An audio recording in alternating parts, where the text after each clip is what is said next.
après ces quelques instants de silence pour laisser le son vraiment pénétrer dans notre matière. Nous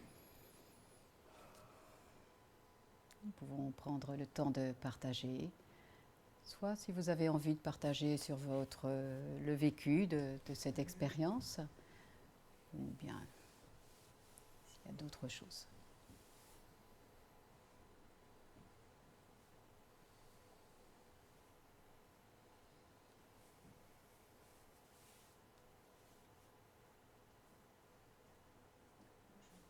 Oui. Est-ce qu'il est possible de constater qu'une voyelle correspond plus à un moment qui nous correspond ou pas? De constater qu'une voyelle... Par exemple, oui, par exemple, se plaire plus dans le I un jour ou le A un autre jour. Est-ce que c'est possible ça? Ouais. Oui, tout à fait. Tout à fait. Oui, et peut-être tu as senti qu'il y avait des voyelles dans lesquelles tu entrais mieux que d'autres. Oui, c'est le cas pour d'autres personnes. Hein. Ouais. Et le souffle plus long en fonction des voyelles. Ouais. Alors, est-ce que c'est la pratique qui fait que, ou alors est-ce que c'est la voyelle uniquement qui fait que pour cette voyelle, on a le souffle qui plus vous lire pour vous-même ou... Ouais.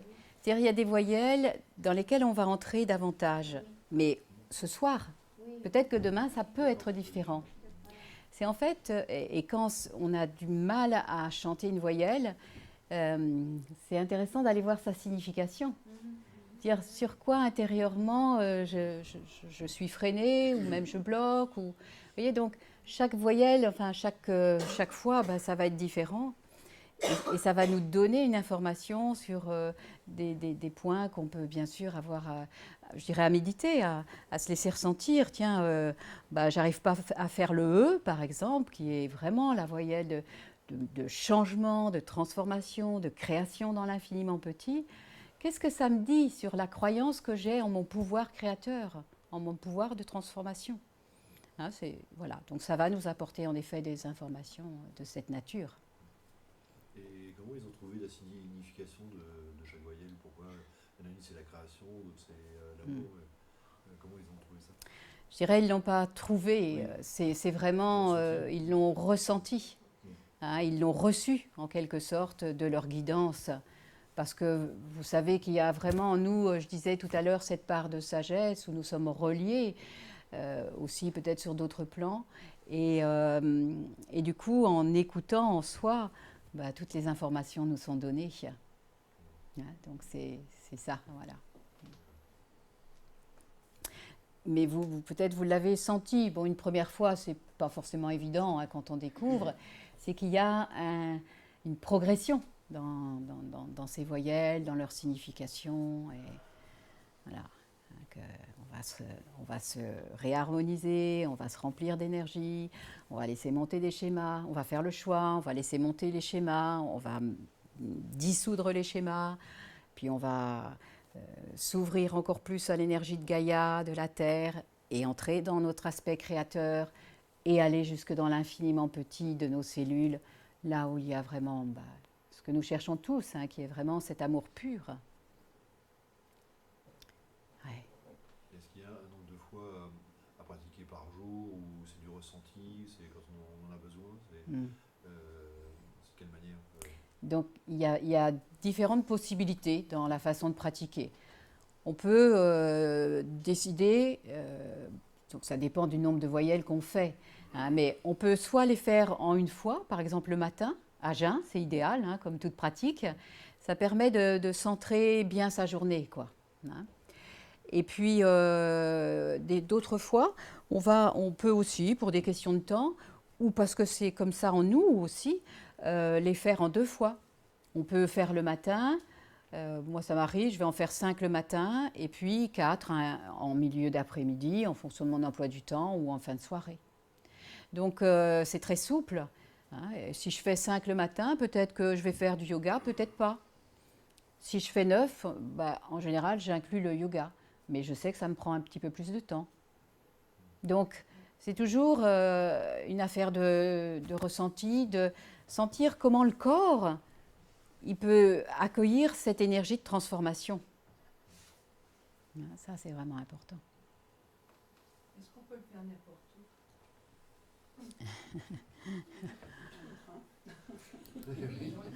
Attendez, je vais vous montrer une photo, comme ça va aller. Oui, on peut le faire dans plein d'endroits. Là, je vous montre cet endroit. On a pratiqué, donc j'étais avec un groupe en Jordanie, et là c'est à Petra. Voilà, c'était un clin d'œil pour vous dire, il y a différents endroits, mais très reliés. Là. Vous voyez, c'est pas se poser dans la nature en touriste, hein, c'est vraiment se relier à la nature et puis chanter les voyelles. Mais on peut aussi le faire dans le train, bien sûr. J'entendais cette proposition. Évidemment que ce n'est pas tout à fait la même chose. Mais il y a des moments, on n'a pas forcément quelqu'un à côté de soi, ou alors on est près de la fenêtre, on va un peu se tourner. Moi, j'en connais qui les font, hein, ces voyelles, qui font ces voyelles, leurs voyelles dans le train. Oui, oui. Et puis, comme on va se mettre vraiment dans l'intention, on ne va pas être dans un souffle et dans un son évidemment aussi fort, mais tout de même, il y a un travail qui se fait et un recentrage qui se fait. Puis parce qu'il y a le bruit du train. Hein, voilà. Bon, ce n'est pas forcément l'endroit idéal, mais des fois, ça fait du bien. Hein, après une journée ou autre. Voilà. Donc oui, dans des, même voilà, en appartement, c'est évidemment possible de le faire. Ça peut paraître sonore et des fois on prend l'excuse de se dire oh je vais pas déranger mes voisins, je vais pas les réveiller. Mais vous savez, c'est pas plus qu'un bruit d'aspirateur. Hein.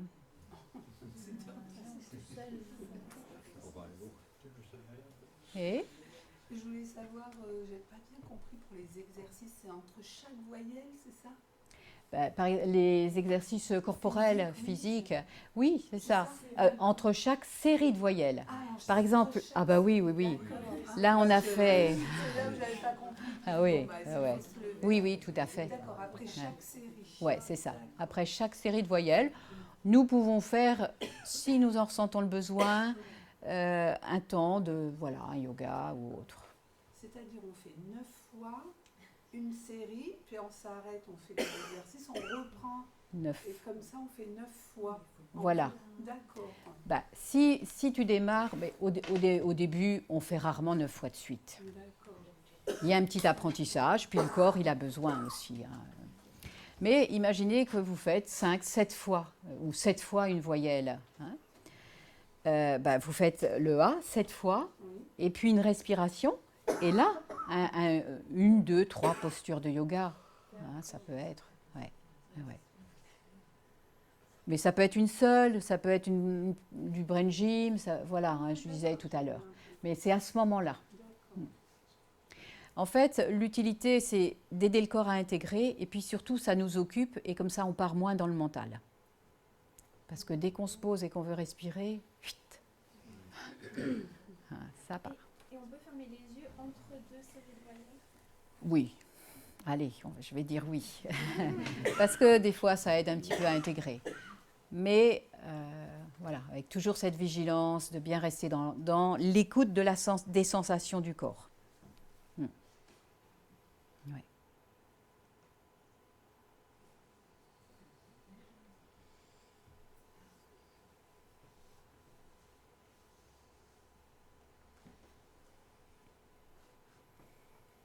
Et vous nous disiez que vous alliez nous donner où est-ce qu'on peut trouver les... Tout à fait. Donc, il y a un site qui s'appelle écoledeviconsciente.com. Alors, voilà, je vous laisse prendre de quoi noter. C'est école.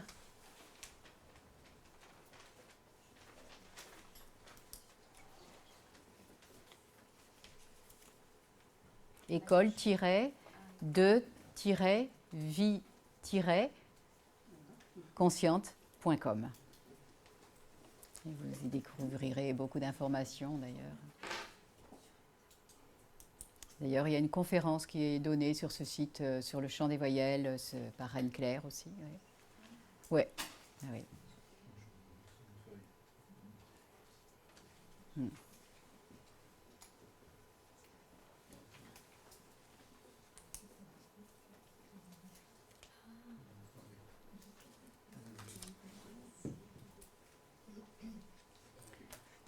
Oui. Est-ce qu'il y a d'autres? Il y a un livre qui explique ça. Oui. Ils ont fait, Oui, ils ont fait. Il y a d'ailleurs sur le site, on voit. Il y a donc, un manuel qui s'appelle le yoga des voyelles, hein, qui reprend d'une manière très développée, là c'était vraiment un résumé succinct, qui reprend les intentions des voyelles et qui fait des propositions de postures de yoga pour chaque. Et puis à la fin, il y a encore un autre yoga, et voilà. Là, c'est des postures de Hatha Yoga, à la fin, c'est le Vinyasa, voilà. Puis si concrètement vous avez envie d'expérimenter, d'explorer, je propose un atelier mensuel. En fait, c'est un mardi par mois pour pratiquer vraiment le yoga des voyelles. Ça se passe rue Tudel à Orléans.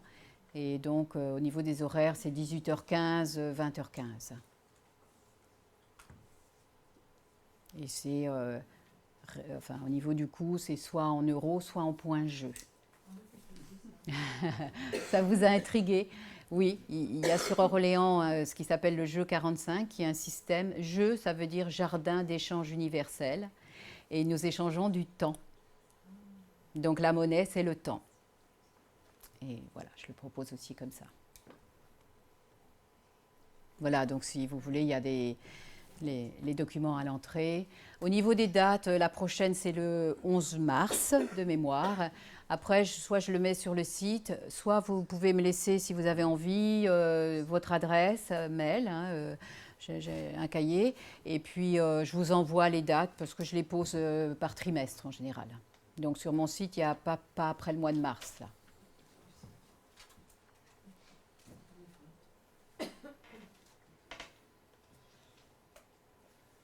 Au niveau constatation dans la vie quotidienne, est-ce que donc on peut constater facilement des changements? J'entends quelqu'un rire qui pratique.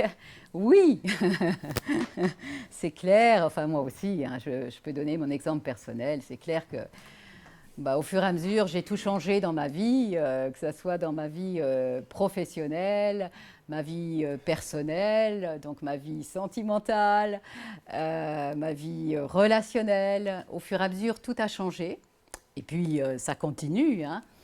Et ce qui est vraiment très bon, c'est que, alors quand je dis ça, je ne suis pas forcément très précise, mais voilà, je dis vie professionnelle, j'ai vraiment beaucoup fait évoluer mon activité. Puis aujourd'hui, je sens que c'est dans ce domaine-là que j'ai à m'investir le plus. Et du coup, j'ai beaucoup de plaisir dans ce que je fais, parce que je suis à ma place. Donc c'est léger, c'est beaucoup de bonheur.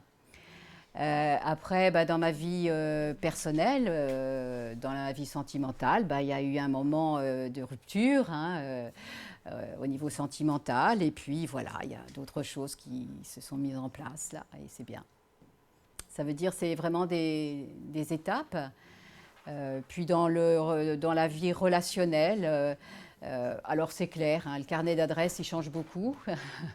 Parce que nous avons beaucoup de relations que nous maintenons simplement parce qu'on ne veut pas lâcher, parce qu'on a peur de se retrouver tout seul, etc. Puis il y a un moment où on change de plan de conscience ou de cercle de conscience et on sent qu'on n'est plus en adéquation avec certaines personnes. Et puis, hop, voilà, elles s'écartent comme par hasard. Et puis, hop, ça fait de la place pour d'autres. Et ainsi de suite. Et puis, pour donner un autre exemple concret, enfin, cette image du désert me fait penser, là, au 1er janvier, j'étais aussi dans le désert tunisien, au Nouvel An, et donc avec un groupe que j'accompagnais. Et dans ce groupe, il y a eu une personne, un jeune, qui avait un homme de 33 ans, et qui a déclenché une crise de calculs rénaux. Ça semble assez douloureux, cette affaire. Et donc, quand je dis il s'est déclenché, enfin, c'est vraiment, il a pris conscience que là, tout d'un coup, il en avait fait un mois auparavant et son médecin lui avait dit c'est vrai que ça peut se reproduire à tout moment. Et à un moment, moi, je suis allée le voir en lui disant ça va pour toi, ça va bien? Je ne savais pas qu'il y avait eu ça. Il me dit oui, ça va. il revient me voir quelques 10 minutes après en me disant qu'est-ce qui se passerait si j'avais une crise de calcul rénaux, là maintenant dans le désert, et puis il m'explique ce qu'il a vécu. Alors j'essaye de le rassurer, moi je sens qu'il a peur, et en lui disant, ben voilà, il y a toujours des moyens de trouver une voiture, enfin d'appeler, etc. Et puis on continue, et une demi-heure après, il revient me voir, il me dit, Joëlle, j'ai une crise de calcul, je sens que ça a redémarré. On va le faire, hein, on va le faire. Et du coup, je lui dis, donc voilà, c'est ça notre aspect créateur. La peur a créé ça. Après, je vous dis ça, mais ça a été un processus, et après, c'est la conclusion qu'il en a tirée. Et donc, je lui dis, bah, écoute, on va parler à tes cellules. C'est normal qu'elles aient peur. On leur a dit que ça pouvait se déclencher à tout moment. Donc, je parle à ces cellules, je leur dis, bah, c'est normal, vous avez peur, etc. Et on marche comme ça, un petit temps de silence. Dans les 5 minutes qui suivent, il tombe à 4 pattes et grand nettoyage. Donc, je vous passe les détails, mais grand nettoyage. OK. Et puis après, il me dit, je me sens mieux, donc voilà, on peut marcher. Donc, il a marché, peut-être on a remarché peut-être une demi-heure, ou à peu près. Et on arrivait au bivouac et il s'écroule à nouveau. Il me dit, j'en peux plus, je ne peux plus faire un pas. Ça me fait trop mal, c'est douloureux, etc. Et du coup, là, donc il est resté sur place, mais le bivouac était juste à côté. Et on a, en plus, il y avait une personne qui pratique déjà le yoga des voyelles dans le groupe, donc qui est venue avec moi pour aider cette personne. Et donc, on a parlé à ses cellules et on a pratiqué les sons. Et lui, il a continué le grand nettoyage. Mais il faut dire qu'entre-temps, il avait pu me raconter que, ben voilà, il était dans un temps difficile depuis 2 ans et ainsi de suite. Et du coup, le nettoyage, il s'est fait tout de suite, quoi. Et avec les sons, ça l'a aidé, ça l'a à la fois rassuré, mais ça a aidé au changement, quoi. Et ça a duré 2 heures, ça nous a pris 2 heures, mais au bout de 2 heures, il était remis sur pied, enfin quand je dis ça. Il a dormi d'abord, et ça c'était le 31 décembre, et donc le soir, eh ben, il était là, disponible, il nous a chanté avec une joie évidente le lac du Connemara, et il avait retrouvé la forme. Et il avait compris que son calcul, il l'avait vraiment fabriqué, mais qu'il avait aussi, grâce à nos soins, hein, là en l'occurrence, et puis lui aussi, sa manière d'accueillir, parce qu'à un moment, il a compris. J'ai dit, mais attends, bravo, tu as été capable de te déclencher une crise de calcul rénaux. Waouh, quelle puissance! Alors maintenant, tu es capable de la faire passer. Et allons-y, quoi. Et du coup, ça a fonctionné. Donc, les effets, c'est de toute nature. Ça peut être sur le plan de la santé, vraiment. Hein, là, on a un raccourci, mais on peut vraiment travailler comme ça sur des problèmes de santé, de fond. Et puis, voilà, dans nos vies courantes, oui. C'est sûr, il y a moult exemples. Hein, de prendre conscience de nos schémas. Dernièrement, c'était en quelques mots un homme aussi avec qui je travaillais là en séance individuelle, qui était dans un schéma, dans un automatisme. Oui, je sais. Vous savez, ces personnes, vous savez, vous leur dites quelque chose, c'est oui, je sais, mais. Ça, en général, c'est comme ça. Et voilà, il était comme ça, là-dedans, beaucoup. Puis à un moment, bon, je m'interromps, on travaille, on fait des sons. Et après les sons, il s'écroule. Il me dit, je suis vidée. Donc, il y avait vraiment l'émotion qui était là, et puis tout ce travail de transformation qui se faisait. Et il me dit, c'était parti du fait que, il me disait, le oui, je sais, c'était parce que son patron, soi-disant, avait peur de lui. Voilà, c'est gênant quand même pour un salarié. Hein. Et en fait, de fil en aiguille, quand il s'est écroulé après les voyelles, la pratique, il me dit, en fait, moi j'ai peur, je suis dans le contrôle parce que j'ai peur. Et je fonctionne toujours comme ça, parce que je ne suis jamais satisfait, je veux toujours plus, j'ai peur du jugement, j'ai peur de la comparaison et je suis dans la compétition.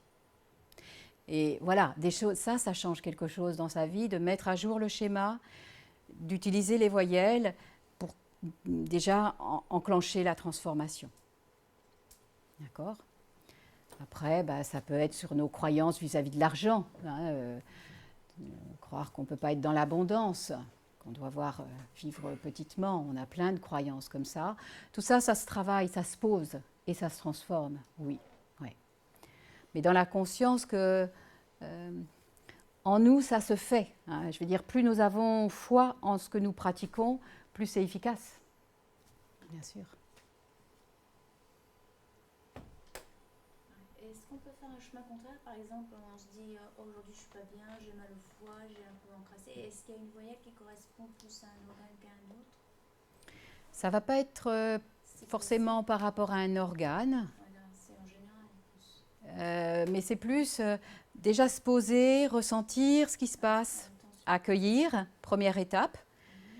Et puis après, comment je me sens? Est-ce que j'ai besoin de me recentrer? Peut-être je vais faire le A. Est-ce que, si c'est au niveau du foie, est-ce qu'il y a quelque chose que je n'ai pas digéré? Et puis, qu'est-ce que c'est le schéma? Donc peut-être je vais aller vers le I, pour faire émerger le schéma. Et il va émerger peut-être tout de suite ou peut-être d'une autre façon après. Mais s'il émerge tout de suite, je vais faire le I. Et puis après le U, qui va venir dissoudre la forme énergétique de ce schéma. Puis le OU pour continuer la transformation. Et le E, je vais reprogrammer, par exemple. Il y a quand même une suite. Ouais. Donc ça s'apprend pendant les stages un petit peu. Oui, ça c'est une progression. Donc on entre dans la compréhension, je dirais, cellulaire du sens, de l'intention des voyelles. Oui, tout à fait. Tout à fait.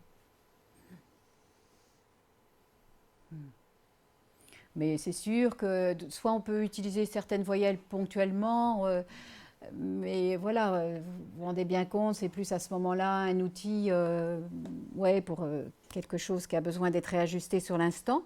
Mais le travail de fond, c'est la pratique, c'est le chant, enfin le yoga des voyelles, c'est l'ensemble. Donc évidemment, l'idéal, c'est de le faire quotidiennement, je dirais ça, comme toute pratique. Mais vous savez, c'est une pratique quotidienne, régulière, mais quand on fait, par exemple, 5-7 voyelles au démarrage, et si on ne fait pas de yoga, ça peut être une demi-heure le matin, ça peut être de cette nature, ou ça peut être une partie le matin et une autre partie le soir, ou en fin d'après-midi, faire 5-7 voyelles l'après-midi. Quand nous commençons à ressentir les effets de cette pratique, c'est comme tout, ça donne envie d'en faire encore davantage et d'avancer. Mais là, est-ce que par exemple vous avez ressenti pour certains peut-être de la détente, un relâchement? Oui, moi j'ai ressenti un relâchement au niveau des épaules, au niveau de tout le haut du corps. Tout le haut du corps. Ouais. Des tensions, des douleurs en moi, j'ai envie de bâiller. Ouais.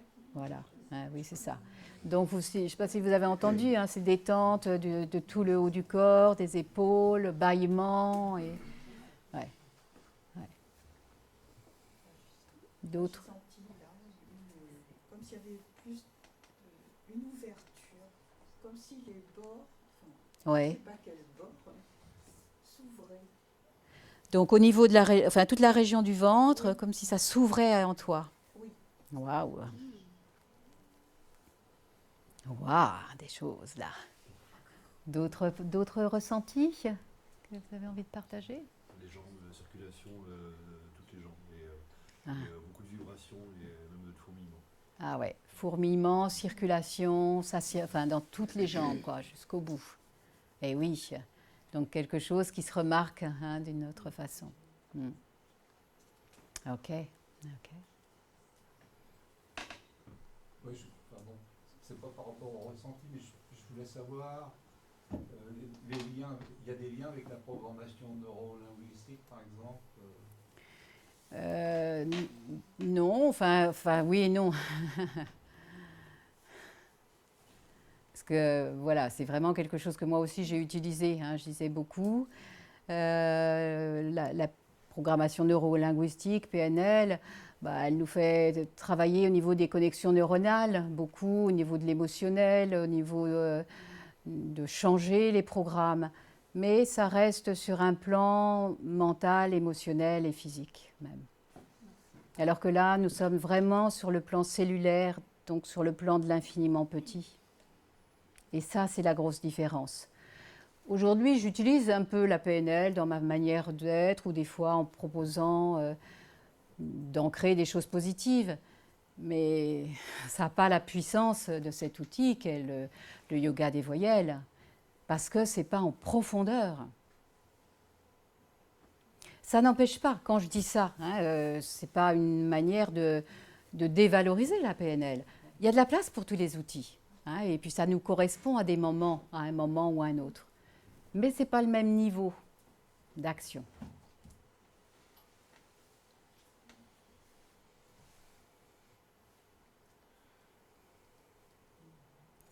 Voilà, est-ce que c'est le temps de la conclusion?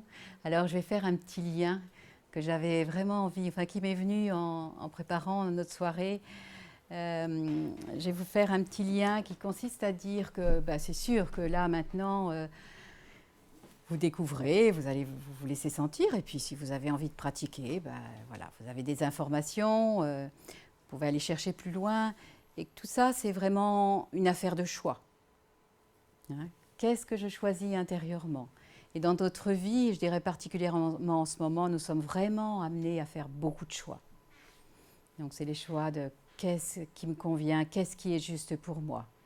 C'est clair que plus on pratique régulièrement, plus on a de résultats, plus on a de changements dans notre vie. Je dirais même que si on ne veut pas changer, et ça vous le lirez, soit c'est inscrit dans ce manuel, et puis peut-être, je crois, sur le site de l'école de vie consciente, il est dit, si vous ne voulez pas de changement dans votre vie, ne pratiquez pas le yoga des voyelles. C'est clair. Si vous ne voulez pas changer, ne pratiquez pas. Et je confirme. Et je ne suis pas la seule. Dans cette salle, d'autres pourraient le faire. Et puis, le dernier lien que je voudrais faire, c'est aussi avec le film Avatar. Parce que, c'est un film que je trouve très beau et qui est vraiment une belle métaphore de ce qui nous est proposé de vivre. C'est-à-dire de transformer notre corps handicapé, c'est-à-dire enfermé dans nos automatismes, de le transformer, ce corps handicapé du héros, du départ, qui, à la fin, entre dans ce corps magnifique de ce peuple proche de la nature, ce corps plein de grâce, de fluidité, de beauté, un corps lumineux. Voilà. Eh bien, voilà, je crois que c'est vraiment ce chemin que nous propose le yoga des voyelles, cette transformation de notre corps de matière en un corps plus léger, plus lumineux. Et c'est une belle aventure. Voilà. Merci à vous. Merci à toi. Merci.